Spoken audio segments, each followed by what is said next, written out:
नमस्कार दोस्तों, स्वागत है आपका। आज हम चर्चा करेंगे एक विशेष ग्रह मंगल के ऊपर। आज का हमारा विषय है मंगल कितना अमंगल। दोस्तों, आपने सुना होगा कि किसी व्यक्ति की कुंडली किसी व्यक्ति के पास कुंडली है और वो किसी पंडित के पास या किसी एस्ट्रोलॉजर के पास दिखाने जाता है, और अगर मंगल की विशेष स्थिति होती है तो उसे कहा जाता है कि आप मांगलिक हैं और आपको ये उपाय करने पड़ेंगे, आपके विवाह में समस्याएं आएगी या आपके विवाह जो है मांगलिक कन्या से ही किया जाना चाहिए।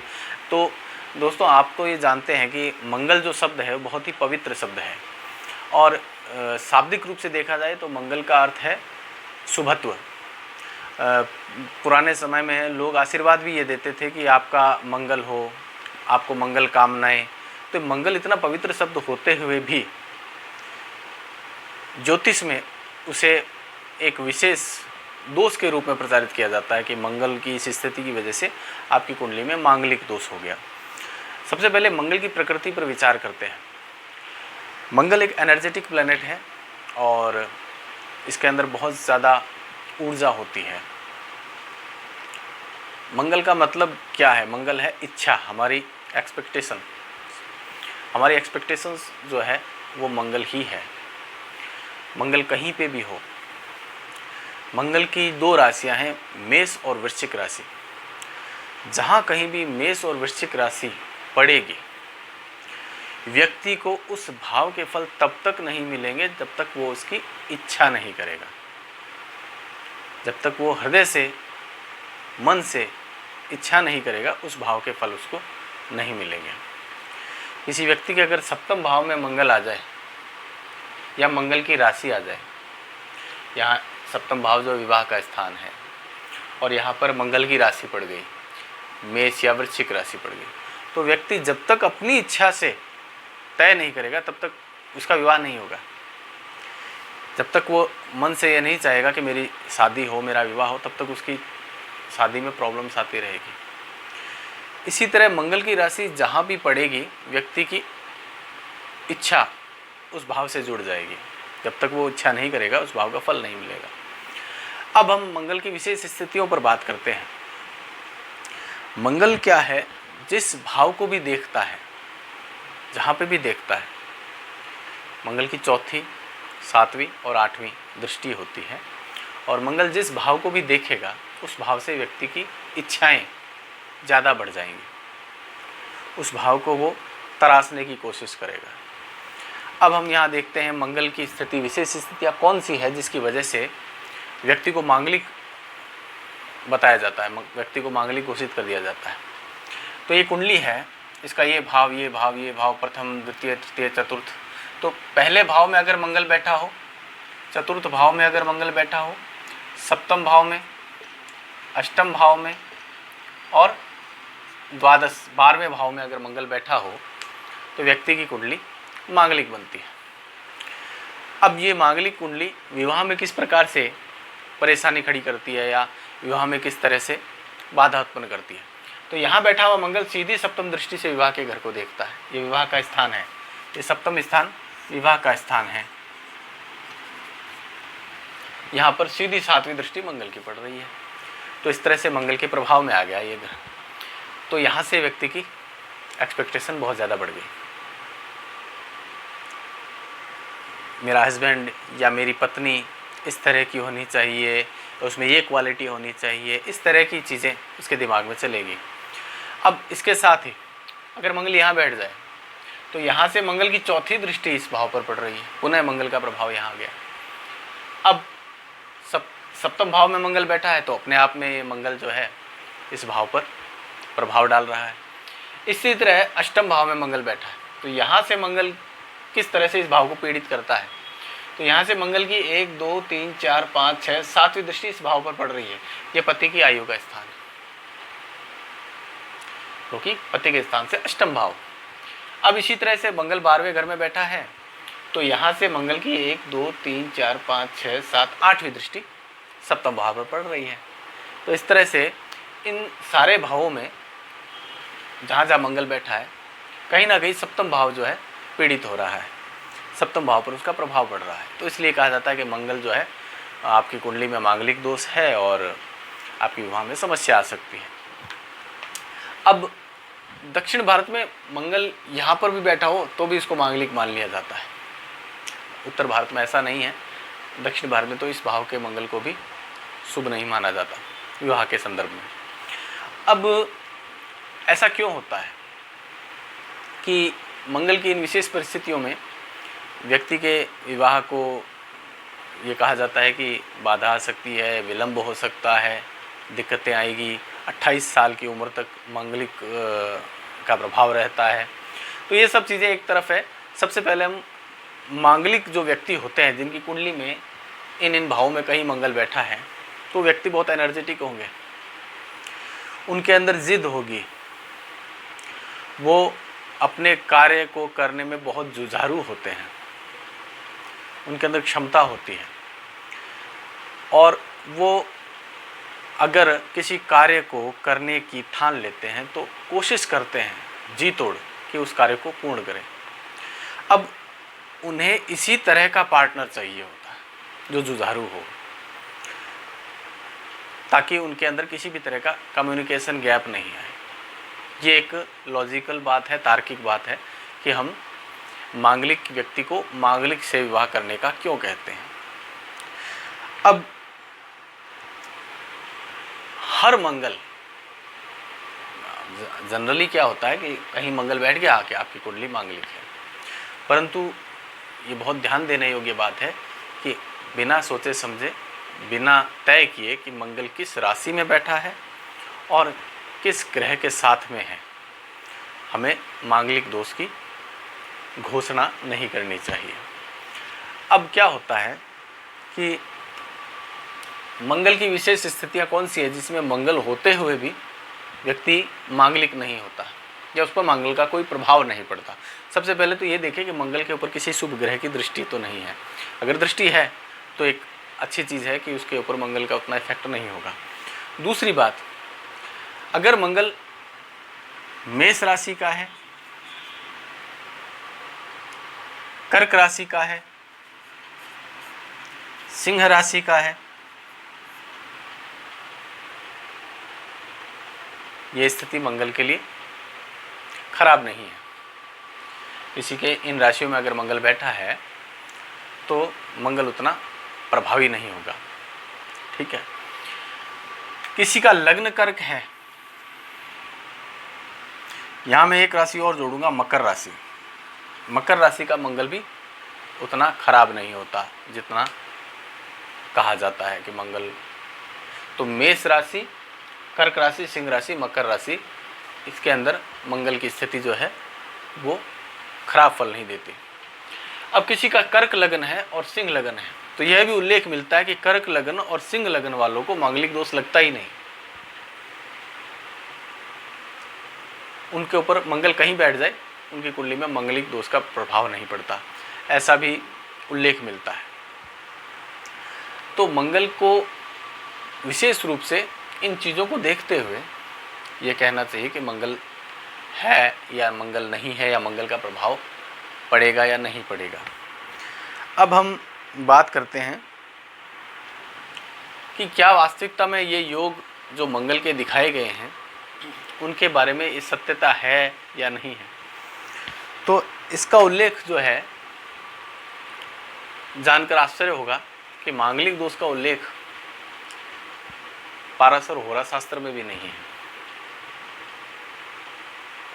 पाराशर होरा शास्त्र में भी मंगल का कहीं उल्लेख नहीं है। और ये जो नामकरण दिया गया है मांगलिक दोष, ये भी पाराशर होरा शास्त्र में कहीं नहीं लिखा हुआ। अब भी हो सकता है कहीं विरोधाभास हो, कई लोग ये कहें कि आप गलत कह रहे हैं, या तो इसका प्रमाण रूप से इसका अध्ययन करने से कुछ चीज़ें पता लगती है। जैसे एक बहुत विद्वान व्यक्ति हैं पंडित सुरेश चंद्र जी मिश्र, बहुत सारी पुस्तकें उन्होंने लिखी है, बहुत सारे ग्रंथ उन्होंने लिखे हैं, बहुत विद्वान व्यक्ति हैं। और उन्होंने भी अपनी एक पुस्तक में उल्लेख किया है। मैं आपको उस पुस्तक की प्रति भी दिखाता हूँ, जिसमें एक बहुत लगभग ये पुस्तक है उलझे प्रश्न सुलझे उत्तर। ये पंडित सुरेश चंद्र मिश्र द्वारा लिखित पुस्तक है। इस पुस्तक में उन्होंने ये कहा है कि मुझे यह कहने में बिल्कुल संकोच नहीं है कि प्राचीन पुस्तकों में आज का बहुप्रचलित मंगल दोष नदारद है। उन्होंने कहा है कि प्राचीन पुस्तकों में ये मंगल दोष है ही नहीं।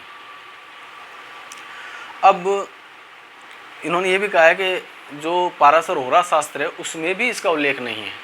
ये चीज़ उन्होंने स्पष्ट रूप से इसमें लिखी है। अच्छा, उन्होंने एक श्लोक इसके अंदर दिया है। वो श्लोक जो है मैं आपको सुनाता हूँ। लग्ने व्यये सुखे वापी सप्तमे वाष्टमे कुजे, कुजे मतलब मंगल। लग्ने व्यये सुखे वापी सप्तमे वाष्टमे कुजे शुभ दुग योग हीने चपति हंती न संशय।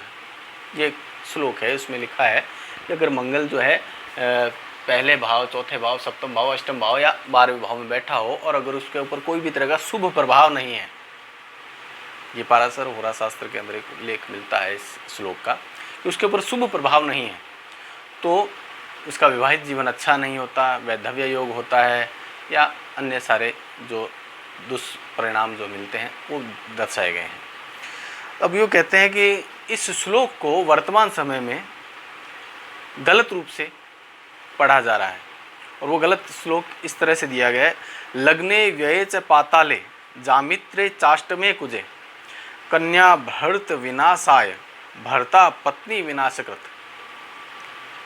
अब यहाँ पर इन्होंने ये स्पष्ट कर दिया कि यहाँ पहले चौथे, सातवें, आठवें, 12वें भाव मंगल बैठा है तो पति का विनाश हो जाएगा और पत्नी जो है उसको वैधव्य प्राप्त होगा। इस तरह का उसने उल्लेख कर दिया। यहाँ पे शुभ योग का कहीं नामकरण नहीं लिखा, जबकि पहले श्लोक में क्या लिखा था, शुभ दुग योग हीने चपति हंती न संशय, जबकि यहाँ पे शुभ नाम ही नहीं आया।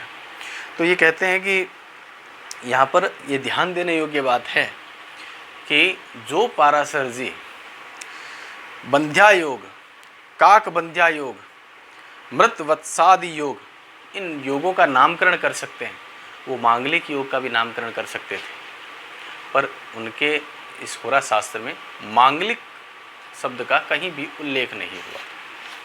तो इसलिए मंगल को जितना प्रचारित किया जा रहा है, जितना भयावह रूप से प्रस्तुत किया जा रहा है, उतना यह भयावह नहीं है। ठीक है। अब क्या होता है कि पाराशर होरा शास्त्र का उल्लेख जो है उसको हम नकार नहीं सकते। केवल ये स्थिति देखकर कि मंगल इन भावों में है तो व्यक्ति मांगलिक हो जाएगा और उसका विवाहित जीवन खराब रहेगा, ये घोषणा करने से पहले थोड़ा सा सोचना चाहिए। उसके बाद मंगल किन राशियों में बैठा है, किन शुभ ग्रहों के साथ बैठा है, उसके नवमांश में क्या स्थिति है, सप्तम भाव अगर शुभ प्रभाव में है, सप्तम भाव पर बृहस्पति की दृष्टि है, नवमांश में सप्तम भाव बृहस्पति के प्रभाव में है, तो भी व्यक्ति का विवाहित जीवन अच्छा रहता है, उसके विवाहित जीवन में कोई समस्या नहीं आती। तो इन सब चीज़ों को ध्यान में रखते हुए हमें मंगल जो है, मांगलिक जो है, उसका उल्लेख करना चाहिए। किसी व्यक्ति को मांगलिक बताने से पहले हमें इन सब चीज़ों को ध्यान में रखना चाहिए। अब विवाह जो है उसके संदर्भ में देखा जाता है तो मांगलिक अगर कोई व्यक्ति है तो उसे क्या उपाय करना चाहिए। कोई व्यक्ति मांगलिक है या कोई कन्या मांगलिक है, ज़्यादातर ये देखा गया है कि कन्या को मांगलिक बताने पर कन्या के लिए सारे उपाय निर्धारित किए गए, वर के लिए ज़्यादा उपाय नहीं है, देखने को नहीं मिलते हैं। कन्या अगर मांगलिक है तो घट विवाह करवाया जाता है।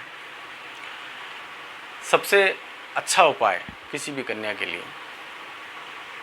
पार्वती मंगल स्तोत्र है। किसी भी अविवाहित कन्या को अगर उसके विवाह में विलंब हो रहा है या कोई कन्या मांगलिक है तो उस कन्या को सायंकाल, शाम के समय पंचदीप जलाकर शिव पार्वती परिवार जो है उसकी तस्वीर के सम्मुख लाल आसन बिछा करके पार्वती मंगल स्तोत्र का रोज एक पाठ करना चाहिए। अब पार्वती मंगल स्तोत्र होता क्या है कि इसके अंदर भी मंगल आ गया, तो अब क्या होगा कि ये धारणा बन जाती है कि कोई मांगलिक होगा, कोई कन्या मांगलिक होगी तो ही वो व्यक्ति लड़की जो कन्या है वो पार्वती मंगल स्तोत्र का पाठ कर सकती है। यहाँ पर इस चीज़ को भी यहाँ पे मैं थोड़ा सा समझाना चाहूँगा कि पार्वती मंगल स्तोत्र वह स्तोत्र जिससे पार्वती का मंगल हुआ, जिस स्तोत्र से पार्वती का मंगल हुआ वो अगर पाठ कोई कन्या करेगी तो उसका भी मंगल होगा। तो यहाँ पर मांगलिक को भी जोड़ना उचित नहीं है। तो कोई भी कन्या जिसका विवाह में प्रॉब्लम आ रही है, विवाह में समस्या आ रही है, उसको ये उपाय करना चाहिए, पार्वती मंगल स्तोत्र का पाठ करना चाहिए। ये पाठ 1.25 महीने कंटिन्यूस लगातार करें, इसका बहुत अच्छा फल मिलता है और दीर्घकालीन फल मिलता है। उसको अच्छा पति मिलता है या अच्छा परिवार मिलता है। ये सारी चीज़ें शुभ प्रभाव में आ जाती है, सप्तम भाव शुभ प्रभाव में आता है। तो दोस्तों, आज के इस वीडियो में कहने का उद्देश्य मात्र ये था कि मंगल को अमंगल न माने। मंगल एक शुभ ग्रह है और इसके जो विशेष स्थितियां हैं, विशेष प्रभाव है, उनको भी हमें साथ में देखना पड़ेगा। मंगल जिस भाव पर देखता है उस भाव को तीक्ष्ण करता है। जैसे आपने देखा होगा, द्वितीय भाव में अगर मंगल बैठा तो व्यक्ति बहुत बुद्धिमान होता है, बहुत तार्किक होता है। पंचम भाव में बैठ जाए मंगल तो व्यक्ति बहुत शार्प माइंडेड होता है। ये क्यों होता है? मंगल शार्पनेस लाता है, जहाँ पे देखेगा वहाँ शार्पनेस लाएगा, उस भाव को कुरेदने की कोशिश करेगा, उस भाव के अच्छे रिजल्ट लाने की कोशिश करेगा। जिस भाव को देखेगा वहाँ से एक्सपेक्टेशंस बहुत ज़्यादा बढ़ जाती है, तो उस भाव को वो बहुत ज़्यादा संभाल कर रखेगा, उस भाव के अच्छे फल प्राप्त करेगा। तो मंगल को हमेशा हम खराब नहीं मान सकते। तो विवाह के संदर्भ में विशेष रूप से मंगल को देखा जाता है। तो आगे हम और मंगल के बारे में चर्चा करेंगे। हाँ, एक चीज़ और, मंगल की एक विशेष स्थिति होती है। अगर मंगल सप्तम भाव और अष्टम भाव में बृहस्पति की राशि में बैठा है, बृहस्पति की राशि में बैठा है, तो मंगल दोष जो है वो बढ़ जाता है। ये भी कहा जाता है, ये भी उल्लेख मिलता है कि मंगल अगर किसी कुंडली में सप्तम या अष्टम भाव में बैठा है या 12वें घर में बैठा है और बृहस्पति की राशि मीन या धनु राशि में बैठा है तो मांगलिक दोष बहुत ज़्यादा बढ़ जाता है। कई लोग कहते हैं मांगलिक दोष बृहस्पति की राशि में होता है तो खत्म हो जाता है। मांगलिक दोष तो अभी अपन ने चर्चा कर ली। अब हाँ, एक चीज़ और कि मंगल के साथ साथ ये मांगलिक दोष कैंसिल भी होता है, इसको कैंसिलेशन भी मिलता है। कैसे मिलता है? अगर इन्हीं भावों में कहीं शनि बैठ जाए, यहाँ शनि बैठ गया और यहाँ मंगल बैठा है तो मंगल दोष कैंसिल। इन भावों में कहीं पे भी शनि बैठ जाए, यहाँ मंगल बैठा है, यहाँ शनि बैठा है, तो मांगलिक दोष का प्रभाव नहीं पड़ेगा, मंगल दोष का इफेक्ट नहीं पड़ेगा। ये मंगल की काट है, ये उल्लेख मिलते हैं। तो इन सभी चीज़ों को देख करके ये चर्चा करनी चाहिए कि व्यक्ति का मांगलिक दोष किस स्तर पर है, या उस वास्तविकता में मांगलिक है भी या नहीं, उसका फल मिल भी रहा है या नहीं मिल रहा है। इन सब चीज़ों को जोड़ करके देखना चाहिए। कई बार वर और वधू की कुंडली देखी जाए तो अगर वर की कुंडली में मंगल यहाँ बैठा है और वधू की कुंडली में शनि इन भावों में से कहीं बैठा है तो भी मांगलिक दोष का इफेक्ट नहीं पड़ता। तो इन सब चीज़ों को साथ में जोड़ करके आगे हमें फलित करना चाहिए। इस फलित का अच्छा परिणाम प्राप्त होता है। तो मेरे हिसाब से आपको अच्छी तरह समझ में आ गया होगा कि किस तरह से मांगलिक दोष को प्रचारित किया गया है। इससे घबराए नहीं और भयाक्रांत होने की आवश्यकता नहीं है। बहुत सारी चीज़ें, बहुत सारे योग होते हैं जिनकी वजह से इस मंगल का दुष्प्रभाव जो है वो हम पर पड़ता नहीं है। तो आगे के वीडियो में हम और विस्तार से बहुत सारे योगों पर चर्चा करेंगे, जिनसे हमें उनके जो गूढ़ रहस्य है या कुछ चीज़ें जो छुपी हुई है अभी तक हमारे सामने नहीं आई है, उनको निकालने का प्रयास करेंगे। इसी के साथ ही मैं आपसे विदा लेता हूँ। नमस्कार, धन्यवाद।